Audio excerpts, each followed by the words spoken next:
नमः। सत्यार्थ प्रकाश के द्वादश समोल्लास की 5वीं कक्षा। हम जो प्रकरण देख रहे हैं उसमें महर्षि बौद्ध धर्म को और जैन धर्म की जो मान्यताएं हैं, उनके जो ग्रंथ हैं, उनकी विवेचना करके निष्कर्ष पे निकल रही हैं। जैसे माँ बाप जब बड़े हो जाते हैं तो बच्चों को कौन सा बिजनेस करना है, कौन सी जॉब करनी है, उसके बारे में सारे प्रोज एंड कॉन्स बता देते हैं कि इसमें ये हानि है, ये लाभ है और ये सही है। फिर वो बच्चों के निर्णय छोड़ देते हैं कि आप क्या एक्सेप्ट करते हो।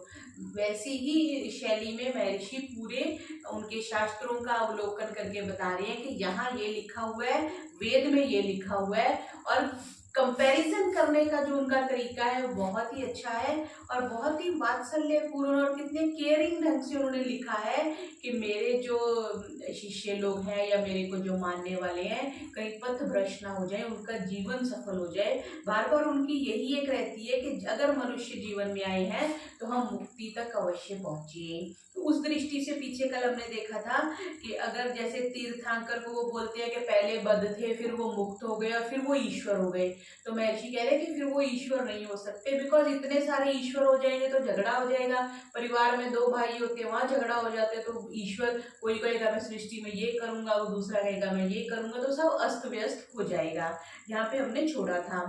मेरे पास जो पुस्तक है वहां पे हम 290 से प्रारंभ कर रहे हैं। तो नास्तिक प्रश्न करता है कि हे मूढ़, जगत का कर्ता कोई नहीं, किंतु जो जगत है वो स्वयं सिद्ध है। मतलब जगत को बनाने वाला कोई नहीं है और जो जगत है अपने आप बन गया। तो कह रहे हैं, आस्तिक क्या उत्तर दे रहा है कि ये जैनियों की कितनी बड़ी भूल है। भला बिना कर्ता के कोई कर्म और कर्म के बिना कोई कार्य जगत में होता दिखता है? कर्ता के बिना कोई कर्म नहीं होता। आप घर में 1 महीना ना जाए, घर जैसे छोड़ के गए थे वैसे ही पड़ा रहेगा। टेलर नहीं होगा तो कपड़े का थान वैसे ही पड़ा रहेगा, उसमें कोई कपड़े नहीं सिले जाएंगे। आटा पड़ा रहेगा, रोटी नहीं बनेगी। कोई भी काम बिना कर्ता के नहीं होता। कर्ता मीन्स करने वाला, डूअर। कोई ना कोई डूअर जरूर होता है, नहीं तो जड़ वस्तु वहीं की वहीं पड़ी रह जाती है। तो कह रहे भला बिना कर्ता के कोई कर्म और कर्म के बिना क्या कार्य जगत हो सकता है? इतना बड़ा जो सृष्टि इतने डिसिप्लिन में चल रही है तो कुछ ना कुछ तो हो रहा है। ये ऐसी बात है कि जैसे गेहूं के खेत में स्वयं सिद्ध पिसान रोटी बनके जैनियों के पेट में चली जाती हो। कपास, सूत, कपड़ा, अंगरखा, दुपट्टा, धोती, पगड़ी आदि बनके कभी नहीं आते। कपास आती है ना, कपास से फिर वो कपड़ा बनते हैं और फिर कपड़े बनते हैं। वही बता रहे हैं, जब ऐसा नहीं तो ईश्वर कर्ता के बिना यह विविध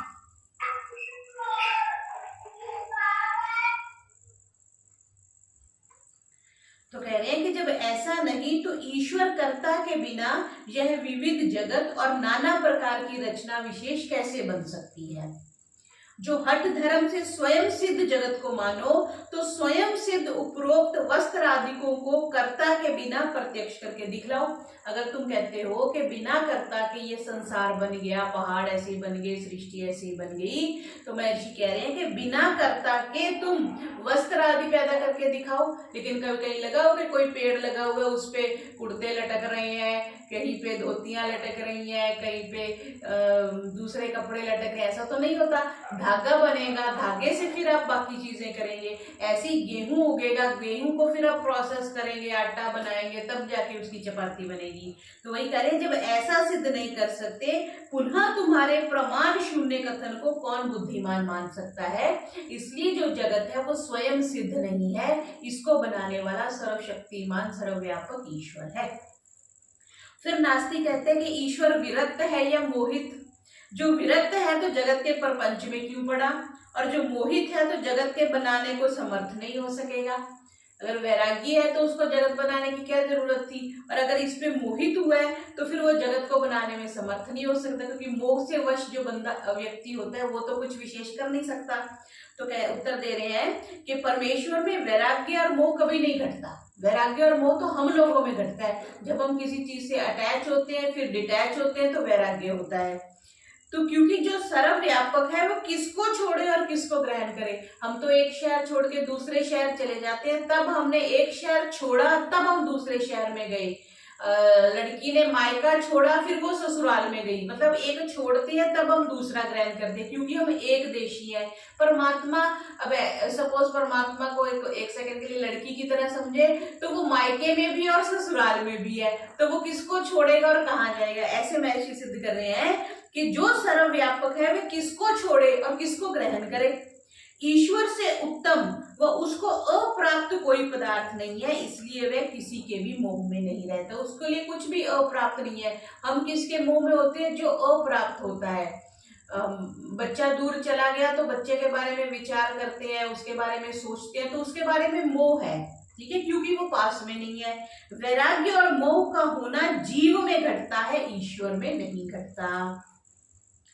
फिर नास्तिक कह रहे हैं कि जो ईश्वर को जगत का कर्ता और जीवों के कर्मों का फल का दाता मानोगे तो ईश्वर प्रपंची होकर दुखी हो जाएगा, क्योंकि जैसे माता पिता बच्चों को दंड देते हैं फिर दुखी हो जाते हैं कि हमने इसको दंड क्यों दिया। इस दृष्टि से नास्तिक जो है वो प्रश्न कर रहा है। तो आस्तिक क्या कह रहे हैं कि भला अनेक विध कर्मों का कर्ता और प्राणियों को फलों का दाता, जो धार्मिक न्यायाधीश विद्वान कर्मों में नहीं फंसता, ना प्रपंची होता है, तो परमेश्वर अनंत सामर्थ्य वाला होके प्रपंची और दुखी क्यों हो जाएगा। जो विद्वान है, कह रहे हैं, जिन्होंने पढ़ा लिखा है, जो शास्त्र पढ़े हैं, जो न्यायाधीश आदि हैं, वो जब कर्मों में नहीं फंसते, ना प्रपंच होते, क्योंकि उनको बुद्धि है। जैसे किसी का मृत्यु भी हो जाती है तो वो ज्यादा दुखी नहीं होते, क्योंकि जाना तो सबको ही है, रिटर्न टिकट तो सारे ही लेके आए हुए हैं, तो वो परेशान नहीं होते। क्यों? क्योंकि उनको ज्ञान है। इसलिए ज्ञान की महत्व इसलिए कि ज्ञान से ही सारी चीजें समझ में आती है। नहीं तो कई लोग घर में किसी की डेथ हो जाए तो वो डिप्रेशन में चले जाते हैं, परेशान हो जाते हैं।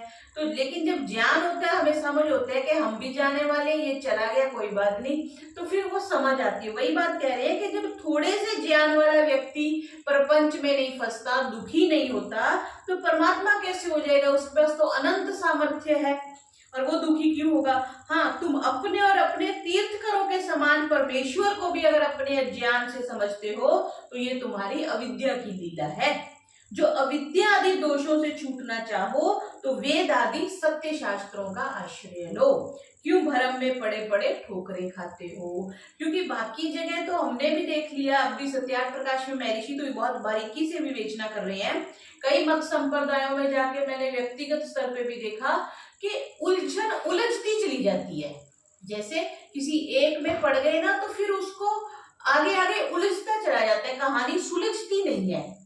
जैसे महर्षि ने वो पठन पाठन वाले समोल्लास में बताया था कि वेद आदि शास्त्रों का पढ़ना ऐसे है कि एक गोता लगाना और हीरे मोती लेके आना, और बाकी सारा क्या है कि बस गोते ही खाते रहना, उसमें कुछ भी नहीं मिलेगा जो अन्य शास्त्र हैं। वैसे ही कह रहे हैं कि वेद आदि सत्य शास्त्रों का आश्रय लो। क्यों भ्रम में पड़े पड़े ठोकरें खाते हो? क्योंकि ठोकरों का कोई अंत ही नहीं है। अल्टीमेट तो जो महर्षि लिख रहे हैं वो सत्य है, लेकिन जैसे महर्षि ने लिखा ना कि हम लालच में पड़ के या अपने किसी स्वार्थ के कारण हम सत्य को छोड़ते हैं। फिर कह रहे हैं जो जैन लोग जगत को जैसा मानते हैं वैसा इनके सूत्रों के अनुसार दिखलाते और संक्षेपता मूल अर्थ के किए पश्चात सत्य झूठ की समीक्षा करके दिखलाते हैं। तो ये प्रकरण रत्नाकर भाग दूसरा जो है उसका षष्ठी शतक में सूत्र नंबर 2 की महर्षि व्याख्या कर रहे हैं। ये किसी और भाषा में, संस्कृत में नहीं है, ये मैं पढ़ती हूँ।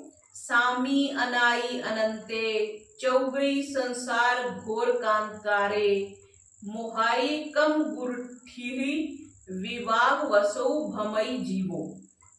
यह प्रकरण रत्नाकर नामक ग्रंथ के सम्यक प्रकाश प्रकरण में गौतम और महावीर का संवाद है। गौतम महर्षि गौतम जो हुए हैं वो बुद्धों के हुए हैं और महावीर जो हुए हैं वो जैनियों के हुए हैं। इसका संक्षेप से उपयोगी यह अर्थ है कि यह संसार जो है अनादि और अनंत है। मान लिया ये बात सही है, ना कभी इसकी उत्पत्ति हुई ना कभी विनाश होता है, अर्थात किसी का बनाया हुआ जगत नहीं है, क्योंकि जो किसी ने उत्पन्न किया वो विनाश तो होगा ही होगा। सो ही आस्तिक और नास्तिक संवाद में हे मूढ़, जगत का कोई कर्ता नहीं, ना ये कभी बना ना ये कभी नाश होगा, ऐसा वो लोग मानते हैं। तो इसका उत्तर क्या है कि जो संयोग से उत्पन्न होता है वह अनादि और अनंत कभी नहीं हो सकता। इस विषय को हम बहुत बार देख चुके हैं। और उत्पत्ति और विनाश हुए बिना कर्म नहीं रहता। जो भी कर्म हुआ, किसी चीज से, कर्म से कुछ उत्पन्न हुआ तो उसका विनाश अवश्य होगा। जगत में जितने पदार्थ उत्पन्न होते हैं वे सब संयोगज उत्पत्ति और विनाश वाले देखे जाते हैं। जितने भी, हमने पहले वो सत्व रजस तमस को देखा, सत्व रजस तमस से फिर महातत्व बना, फिर अहंकार बना, तो वो सारा संयोग हुआ ना। दो परमाणु मिल गए, फिर आगे आगे प्रेस रेणु वाली वो जो हमने गणना करी थी, तो संयोग से ये सारा संसार बना है। और संयोग जिसका हो वो कभी ना कभी वियोग भी होगा। तो ये कह रहे हैं कि जगत में जितने पदार्थ उत्पन्न होते हैं सब संयोगज उत्पत्ति और विनाश वाले देखे जाते हैं। पुनः जगत उत्पन्न और विनाश वाला क्यों नहीं है? इसलिए तुम्हारे तीर्थकरों को सम्यक बोध नहीं था। जो उनको सम्यक ज्ञान होता तो ऐसी असंभव बातें क्यों लिखते? जैसे तुम्हारे गुरु वैसे तुम्हारे शिष्य भी हैं। तुम्हारी बातें सुनने वालों को पदार्थ ज्ञान कभी नहीं हो सकता। भला जो प्रत्यक्ष संयुक्त पदार्थ दिखता है, कुछ भी देख लीजिए, आप हमारे आसपास ही देख लीजिए, मोबाइल देख लीजिए, स्टैंड देख लीजिए, लैपटॉप देख लीजिए, सब चीजें संयोग से बनी है। चपाती है तो आटा और पानी मिला है, तो जो भी पदार्थ हमारे सामने है वो संयोग से बना है। कह रहे हैं कि इनके आचार्य और जैनियों को भूगोल और खगोल विद्या भी नहीं आती थी और ना अब यह विद्या इनमें है, नहीं तो निम्नलिखित ऐसी असंभव बातें क्यों कर मानते और करते। क्या कह रहे हैं? देखो, इस सृष्टि में पृथ्वी काय अर्थात पृथ्वी भी जीव का शरीर है और जल काया आदि जीव भी मानते हैं। इसको कोई भी नहीं मान सकता। और देखो इनकी मिथ्या बातें, जिन तीर्थकरों को जैनी लोग सम्यगानी और परमेश्वर मानते हैं उनकी मिथ्या बातों के ये नमूने हैं। किसमें? रत्नसार भाग, पृष्ठ संख्या भी देखो महर्षि ने लिखी है 145। इस ग्रंथ को जैन लोग मानते हैं और ये बनारस जैन प्रभाकर प्रेस में नानक चंद जती ने छपवाकर प्रसिद्ध किया है। उसके पूर्वोक्त पृष्ठ में काल की इस प्रकार की व्याख्या, हमने काल की व्याख्या जब श्रीमद् भगवत गीता पढ़ रहे थे उसमें देखी थी बड़ी विस्तार से। और काल की व्याख्या शायद सत्यार्थ प्रकार नहीं, ये ऋग्वेद आदि भाष्य भूमिका के स्टार्टिंग में महर्षि ने बहुत विस्तार से दी है, लेकिन वो सही है। अब ये जो स्वीकार्य नहीं है उसका बात करें। कल किन्हीं का फोन आया था तो वो ये बात कर रहे थे कि ये जो ब्रह्म कुमारी मत वाले हैं ये 4500 वर्ष सृष्टि की आयु मानते हैं। तो उनके आश्रम में भी हम एक बार गए तो ऐसे पोस्टर्स लगे हुए थे कि 4000 वर्ष के बाद संसार समाप्त हो जाएगा। तो ये सारी गणनाएं गलत हैं। जो वैदिक गणना है वो श्रीमद् भगवद गीता के अनुसार है और जो आगे फिर ऋग्वेद आदि भाष्य भूमिका में महर्षि ने लिखी है। अब ये जो रॉन्ग वन है उसकी व्याख्या भी हो रही है कि समय का नाम सूक्ष्म काल है और असंख्यात समयों को आवली कहते हैं। 1,67,17,216 आवलियों का एक मुहूर्त होता है। वैसे 30 मुहूर्तों का एक दिवस, वैसे 15 दिवस का एक पक्ष, 2 पक्षों का एक मास और 12 महीनों का एक वर्ष होता है। वैसे 70 लाख करोड़ 56 सहस्र करोड़ वर्षों का एक पूर्व होता है। ऐसे असंख्यात पूर्वों का एक पल्योपम काल कहते हैं। तो ये जो गणना इन्होंने करी है वो स्वीकार्य नहीं है। इसकी आगे फिर और महर्षि ने असंख्यात की बात लिखी है कि जब उनमें से एक एक टुकड़े के असंख्यात टुकड़े करके टुकड़े उसी कुएं को ऐसे ठस भरना कि उसके ऊपर से चक्रवर्ती राजा की सेना चली जाए तो भी ना दबे। उन टुकड़ों में से 100 वर्ष के अंतरे एक टुकड़ा निकले। जब कुआं रीता हो जाए और जब उसमें असंख्यात पूर्व पड़े तब एक एक पल्योपम काल होता है। वह पल्योपम काल कुआं के दृष्टांत से जाना। ये ऐसे जैनियों के ग्रंथ में कुछ गणना मिलती है। तो ये जो सारी है ये सारी जो है वो स्वीकार्य नहीं है, बिकॉज ये एक्सेप्टेबल नहीं है। अब कुआं कैसे होगा, कुएं में कितना भरेंगे, फिर उसके ऊपर से सेना निकल जाए दबे नहीं, उसका काल की गणना, तो इस दृष्टि से तो ये स्वीकार्य नहीं है। तो इसकी पूरी व्याख्या करने के बाद एक रत्नसार भाग 1 के पृष्ठ 153 पे महर्षि लिखते हैं कि लिखा हुआ है कि जम्बू द्वीप में एक हिमवंत, एक एरेवंत, एक हरिवर्ष, एक रम्यक, एक देव कुरु और एक उत्तर कुरु, ये 5 क्षेत्र हैं। ऐसा कुछ उन्होंने परिमाण के वाइज बांटा है। अब इसकी समीक्षा जो सही है वो क्या, सुनो भाई, भूगोल विद्या को जानने वाले लोगों, भूगोल के परिणाम करने में तुम भूले वो जैन। जो जैन भूल गए हो तो तुम उनको समझाओ, और जो तुम भूले हो तो उन्हें समझ में लाओ। थोड़ा सा विचार करके देखो, ये निश्चय होता है कि जैनियों के आचार्य और शिष्यों ने भूगोल, खगोल और गणित विद्या कुछ भी नहीं पढ़ी थी, और जब पढ़े होते तो महाअसंभव गोपड़ा क्यों मानते। ये जो पीछे एक पूरे पृष्ठ पे लिखा है इन्होंने, भला ऐसे अविद्वान पुरुष को अकर्तृक और ईश्वर को ना माने तो इसमें क्या आश्चर्य है। बिकॉज इनके पुस्तकों को किन्हीं विद्वान अन्य मतस्थों को नहीं देते। ये बहुत से लोग है ना देते नहीं। अभी कुछ दिन पहले एक विद्वान मिले तो वो कहते हैं कि मैंने ना सोचा कि मैं जो सिखों का श्री गुरु ग्रंथ साहब है ना, मैं उसको पढ़ना चाहता हूँ। तो वो जैसे हम बाजार जाते हैं पुस्तक खरीद लेते हैं, वो चले गए। तो लेकिन वो कहते हैं कि वो ऐसे गुरु ग्रंथ साहब नहीं देते पढ़ने के लिए किसी को, उसकी पूरी व्यवस्था होती है, मतलब कोई गुरुद्वारा बना हुआ है या कुछ है तो ही वो मतलब आप कोई श्री गुरु ग्रंथ साहब खरीद सकते हो। ऐसे नहीं है गीता प्रेस की दुकान पे गए और कुछ भी पेमेंट करके पुस्तक ले ली। तो वही महर्षि कह रहे हैं कि क्यों, हमारी सत्यार्थ प्रकाश हमेशा अवेलेबल है, एवरीवेयर अवेलेबल है, वेद हर जगह अवेलेबल है, तो किन्हीं अन्य विद्वानों को वो नहीं देते, क्योंकि जिनको ये प्रमाणिक तीर्थकरों के बनाए सिद्धांत ग्रंथ मानते हैं उनमें इस प्रकार की अविद्या युक्त बातें भरी पड़ी हैं, इसलिए नहीं देखने देते। जो देवे तो पोल खुल जाए। इनके बिना जो कोई मनुष्य कुछ भी बुद्धि रखता होगा वह कदापि इस गबोड़ा अध्याय को सत्य नहीं मान सकेगा। यह सब प्रपंच जैनियों ने जगत को अनादि मानने के लिए खड़ा किया है, परंतु यह निरा झूठ है। हाँ, जगत का कारण अनादि है, जगत का कारण अनादि है, सत्व रजस तमस अनादि है, क्योंकि वह परमाणु आदि तत्व स्वरूप जो है अकर्तृक है और उनमें नियम पूर्वक बनने और बिगड़ने की कुछ भी सामर्थ्य नहीं है। सृष्टि तो नियम से बनी है ना, बिना नियम के तो नहीं बनी। टेलर भी कपड़ा सिलता है तो कितना माप के सिलता है, 6 इंच इधर से लेना है, 7 इंच इधर से लेना है, तब जाके वो कोई सिलाई करता है। तो क्या परमात्मा की ये सृष्टि, कहाँ गंगा जी, कहाँ हिमालय, फिर कहाँ उत्तरी ध्रुव, दक्षिणी ध्रुव, कितनी व्यवस्थित बनी हुई है। तो क्या ये बिना गणना के तो हो ही नहीं सकती, बिना कैलकुलेशन के तो हो ही नहीं सकती। तो कह रहे क्योंकि जब एक परमाणु द्रव्य किसी का नाम है और स्वभाव से पृथक पृथक रूप और जड़ है, वे अपने आप यथा योग्य नहीं बन सकते कि एक सत्व रजस तमस मिल गए ये बन जाए, इतने परमाणु मिल जाए ये बन जाए। जैसे करीब 150 के करीब हमने एलिमेंट्स अभी ढूंढ लिए हुए हैं साइंस ने, तो हर एलिमेंट्स में जो संयोग है वो डिफरेंट है, सबका डिफरेंट होने से भिन्न भिन्न पदार्थ जो है वो सामने आए हुए हैं। फिर कह रहे हैं इसलिए इसका बनाने वाला चेतन अवश्य है, किसी ने तो इसको बनाया है और वह बनाने वाला जो है वो ज्ञान स्वरूप है। अगर उसमें ज्ञान ना हो तो सब अस्त व्यस्त, बच्चे को दे दो कुछ काम करने के लिए, वो माता जी काम कर रही होती है तो बच्चे को कुछ सामान पकड़ा देती है, सब उथल पुथल कर देता है। क्यों? क्योंकि उसमें ज्ञान ही नहीं है। और वही सामान किसी बड़े को दे दो, छोटा थोड़े जिसको समझ है वो उन ब्लॉक से कुछ अच्छी सी आइटम बना देगा। तो देखो, पृथ्वी आदि सब लोगों को नियम में रखना अनंत अनादि चेतन परमात्मा का काम है। इस लाइन को अंडरलाइन कर लेंगे। पृथ्वी आदि सूर्य आदि सब लोगों को नियम में रखना अनंत अनादि चेतन परमात्मा का काम है। जिसमें संयोग रचना विशेष दिखता है वह स्थूल जगत अनादि कभी नहीं हो सकता। जो कार्य जगत को नित्य मानोगे तो उसका कारण कोई ना होगा।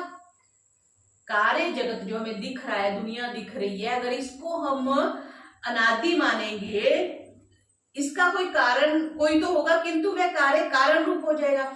अगर हम इस जगत को ये माने कि ये कारण है, कार्य नहीं है, अगर कार्य है तो इसका कारण है। अगर आप कारण को भी कार्य मानोगे तो फिर उसका भी कोई कारण होगा, उस कारण को कार्य मानोगे फिर उसका भी कोई कार्य होगा। तो इसको अनवस्था दोष कह देते हैं शास्त्र में, कि कहीं ना कहीं तो आपको स्टार्टिंग पॉइंट रखना पड़ेगा ना, कि कहाँ से सृष्टि बनी और वापस कहाँ पे जाएगी। ये तो बेसिक सी बात है, अगर थोड़ा सा भी हम शास्त्र समझते हैं तो समझ आ रही है। तो कह रहे हैं कि जो कार्य जगत को आपने नित्य मान लिया कि ये सृष्टि हमेशा ऐसी ही बनी रहेगी, तो उसका कोई कारण नहीं होगा। और वही कार्य कारण रूप हो जाए, मतलब ये सृष्टि ही कारण होगी और सृष्टि ही कार्य होगा। जो ऐसा कहोगे तो अपना कार्य और कारण आप ही होने से अन्य अन्य आश्रय और आत्म आश्रय दोष आएगा। आटा ही रोटी है, रोटी ही आटा है, अगर ऐसा कहोगे तो ये सिद्ध नहीं हो सकता। क्यों? क्योंकि आटा कारण है और रोटी कार्य है। रोटी कभी आटा नहीं बन सकती, हाँ आटा हमेशा रोटी बन सकता है। जैसे अपने कंधे पर आप चढ़ना और अपना पिता पुत्र आप नहीं हो सकता, वैसे ही मतलब कार्य कारण एक कैसे हो जाएगा ना, पिता भी वही और पुत्र भी वही हो जाए, ऐसे नहीं हो सकता। इसलिए जगत का कर्ता अवश्य मानना चाहिए। तो हम जगत का एक सर्वशक्तिमान अनादि परमात्मा को कर्ता मानते हैं, वेद मानता है। फिर कह रहे हैं जो ईश्वर को जगत का कर्ता मानते हो तो ईश्वर का कर्ता कौन है? कल ही आर्य नगर के आदरणीय सीताराम जी बात कर रहे थे कि किसी बच्चे ने प्रश्न किया कि आप कहते हो सृष्टि को ईश्वर ने बनाया, तो ईश्वर को किसने बनाया? तो ये उसका उत्तर यहाँ आ रहा है कि कर्ता का कर्ता और कारण का कारण कोई भी नहीं हो सकता। ठीक है जी, कर्ता का कर्ता और कारण का कारण कोई भी नहीं हो सकता, क्योंकि प्रथम कर्ता और कारण के होने से ही कार्य होता है। क्या कहा जी? प्रथम कर्ता और कारण के होने से कार्य होता है। माता जी होती है, आटा होता है, जल मिला के संयोग बनता है तो रोटी बनती है। ठीक है, जिसमें संयोग वियोग नहीं होता, जो प्रथम संयोग वियोग का कारण है, उसका कर्ता व कारण किसी प्रकार नहीं हो सकता। ठीक है, इसकी विशेष व्याख्या 8वें समूला सृष्टि की व्याख्या में लिखी है, फिर वहां देख लेना। फिर कह रहे हैं कि इन जैन लोगों को स्थूल बात का भी यथावत ज्ञान नहीं, तो परम सूक्ष्म सृष्टि विद्या का बोध कैसे होगा? तो ये उन्होंने इस चीज का निषेध किया है कि उनको इस चीज का पता नहीं है, क्योंकि एक एक द्रव्य में अपने अपने एक कार्य कारण सामर्थ्य को अविभाग पर्यायों से अनंत सामर्थ्य मानना केवल अविद्या की बात है। अब जो हाइड्रोजन के परमाणु है वो हाइड्रोजन के ही रहेंगे ना, वो हीलियम के तो नहीं बन जाएंगे, ऐसे ही नियॉन के नहीं बन जाएंगे, बाकी गैसेस के नहीं बन जाएंगे। तो जो कह रहे हैं कि अनंत सामर्थ्य किसी में नहीं है, किसी भी परमाणु में, ये बात क्या कह रहे हैं। फिर कह रहे हैं जब एक परमाणु द्रव्य की सीमा है तो उसमें अनंत विभाग रूपी पर्याय नहीं रह सकते। तो ये बात जो है लंबी चौड़ी मिथ्या बातें इनके ग्रंथों में लिखी हैं कि जो कि स्वीकार्य नहीं है, इनको अनंत मानना बालकपन की बात है। इसलिए ये इस तरह से ये सिद्ध किया कि भिन्न भिन्न पदार्थ है, उनकी अपनी सीमा है, उनकी सीमा के अंतर्गत ही एक चेतन परमात्मा ने उनको लेके ये विविध प्रकार की सृष्टि बनाई है। फिर कह रहे हैं अब जीव और अजीव इन दो पदार्थों के विषयों में जैनियों का निश्चय ऐसा है, ये संस्कृत में लिखा हुआ है। चेतना लक्षणो जीवा स्याद जीवस्तदन्यकः सत्कर्म पुद्गुला पुण्यम पापम तस्य विप्रयः। यह जिन दत्त सूरी का वचन है और यही प्रकरण रत्नाकर भाग पहले में नए चक्रसार में भी लिखा है कि चेतना लक्षण जीव और चेतना रहित अजीव अर्थात जड़ है। सत्कर्म रूपी पुद्गल पुण्य और पाप रूप कर्मी पुद्गल को पाप कहते हैं। ये प्रश्न की तरह से रखा गया है। ठीक है, अब इसकी समीक्षा क्या कर रहे हैं कि जीव और जड़ का लक्षण तो ठीक है, जीव चेतन है और जड़ जो है वो अजीव जिसको कह दिया वो चेतन नहीं है, परंतु जो जड़ रूपी पुद्गल है वे पाप पुण्य युक्त कभी नहीं हो सकते। क्यों? क्योंकि पाप पुण्य करने का स्वभाव चेतन में होता है। अब टेबल कहे जी मैं नीचे गिर जाऊंगी तो इससे उसके नीचे चींटी आके मर जाए तो इससे पाप हो गया, ऐसे नहीं हो सकता। जड़ जो वस्तु है उसका कोई पाप पुण्य नहीं होता। देखो ये जितने जड़ पदार्थ हैं वे सब पाप पुण्य से रहित हैं। जो जीवों को अनादि मानते हैं ये तो ठीक है, परंतु उसी अल्प और अल्पज्य जीव को मुक्ति दशा में सर्वज्ञ मानना झूठ है। मुक्ति में जाके भी जो जीवात्मा है वो सर्वज्ञ नहीं होती। हाँ, साधारण मनुष्य से तो उसकी कुछ प्रमोशन हो जाती है, लेकिन सर्वज्ञ नहीं होती, क्योंकि जो अल्प और अल्पज्य है उसका सामर्थ्य भी सर्वदा ससीम रहेगा। अब आत्मा इतनी है और परमात्मा पूरा विशाल है। ये जैसे हम कहते हैं ना, इसको एक्सटेंड भी कर लेंगे तो कितना वो एक्सटेंड हो जाएगा, पूरे ब्रह्मांड जितनी जीवात्मा तो नहीं हो सकती ना, जो कि बाल के 10,000वें भाग जितना जिसका परिमाण है, वो ब्रह्मांड जितना तो नहीं हो सकता। आप इलास्टिक भी लेके आते हो तो वो एक लिमिट तक उसको स्ट्रेच कर सकते हो। वही बात कह रहे हैं कि जो अल्प और अल्पज्य है उसका सामर्थ्य भी सर्वदा ससीम रहता है, वो असीम कभी नहीं हो सकता, बाउंडलेस कभी नहीं हो सकता। परमात्मा बाउंडलेस है। फिर कह रहे हैं जैनी लोग जगत जीव, जीव के कर्म और बंध अनादि मानते हैं। देखो कितनी सही बात, वो मतलब कितनी गलत बात जो उन्होंने कही, महर्षि ने कैसे कितनी विस्तार से पकड़ी है। जैनी लोग जगत को, जीव को, जीव के कर्मों को और बंधन को, अगर जीव के कर्म अनादि हैं तो फिर उसकी मुक्ति कैसे होगी? ठीक है जी। और अगर जगत अनादि है तो इसको बनाने वाला कोई नहीं होना चाहिए, पर ये नष्ट भी होता है, हमें प्रलय की सूचना भी मिलती है, जानकारी है। जीव के कर्म भी अनादि कह दिए। अब जीव के कर्म अनादि कह दिए तो भोगते भी तो है।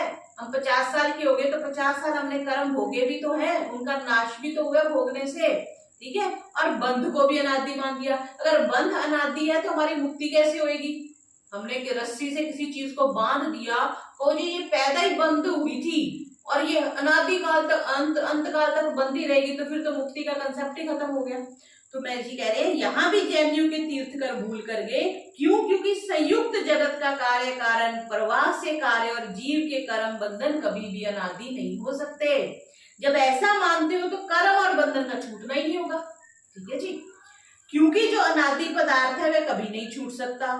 जो अनादि का भी नाश मानोगे तो तुम्हारे सब अनादि पदार्थों के नाश का प्रसंग आएगा। और जब अनादि को नित्य मानोगे तो कर्म और बंधन भी नित्य हो गए।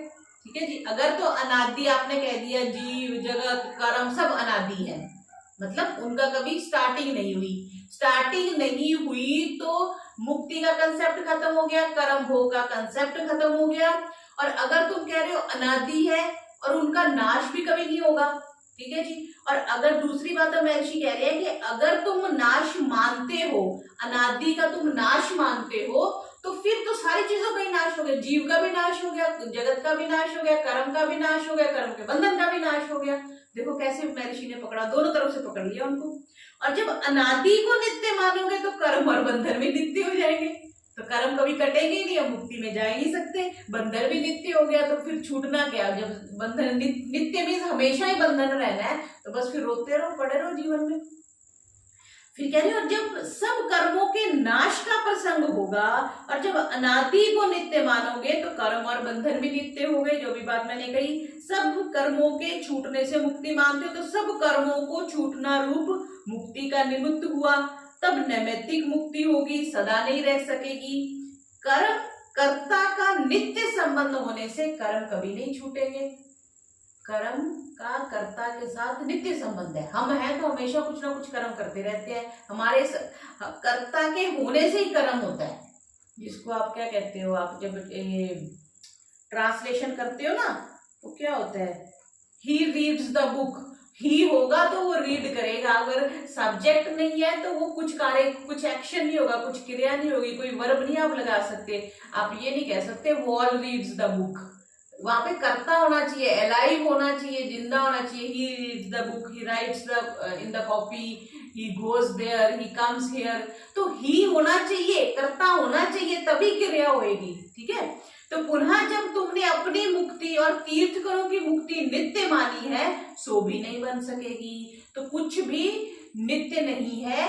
एक्शन, कारण को छोड़ दीजिए, कार्य और कर्ता जो है वो, कारण और कार्य जो है कभी भी नित्य नहीं है। मूल कारण नित्य है जिससे ये प्रकृति बनी है। जीव जो है वो नित्य है, लेकिन परमात्मा भी नित्य है। परमात्मा सृष्टि को बनाता है, हम अपने छोटे मोटे कार्यों को करने वाले कर्ता है। तो कर्ता कितने हो गए जी? कर्ता 2 हुए। ठीक है। देखिए जो बेसिक कंसेप्ट अगर आप समझ लेंगे ना तो शास्त्र में कभी हम गोल नहीं होते। बहुत से लोग हैं बड़े बड़े वर्षों तक शास्त्र पढ़ के भी आ जाते हैं, गुरुकुलों में भी पढ़ के आ जाते हैं, लेकिन उनको बेसिक कंसेप्ट क्लियर नहीं होते, इसलिए व्याख्याएं गलत हो जाती हैं, इसलिए प्रवचन गलत हो जाते हैं। अगर नित्य चीजें दो है, नित्य तीन अपमान मानते हैं ना, प्रकृति को, परमात्मा को और जीवात्मा को। अब बात आ रही है कार्य की और कर्ता की। कर्ता हमेशा सजीव होगा जी। कर्ता कौन कौन हो सकता है? अब या तो जीवात्मा हो सकता है या परमात्मा हो सकता है, तीसरा कर्ता कोई नहीं है। तो बाकी सारा जो बच गया यूज करने की चीज जिसको हम कह देते हैं, वो सारी जड़ होगी। ठीक है, तो कर्ता हमेशा दो रहेंगे, एक जीवात्मा, चाहे वो कुत्ते में है, चाहे बिल्ली में है, चाहे भेड़ में, बकरी, किसी में भी जीवात्मा है, और एक परमात्मा। परमात्मा at vast level he will create the whole universe, and जो हम लोग हैं, हम जीवात्मा है, हम छोटी छोटी क्रिएशंस करते हैं। कर्ता हमेशा होगा, कर्ता के बिना कुछ नहीं बनेगा। ये हमारा मौलिक सिद्धांत है, ये हमारा वैदिक सिद्धांत है, और इसको बेसिक को जब आप समझ लेंगे तो आप किसी भी जगह पे मतलब आप खटकते नहीं है। हमें समझ आ गई कि ये कर्ता है, ये कारण है और ये कार्य है। इन तीन चीजों पे दुनिया टिकी हुई है। तो आज का समय हो गया, आज का पाठ इतना ही रखते हैं, बाकी कल देखें। ओम ओम ओम सर्वेभ्यो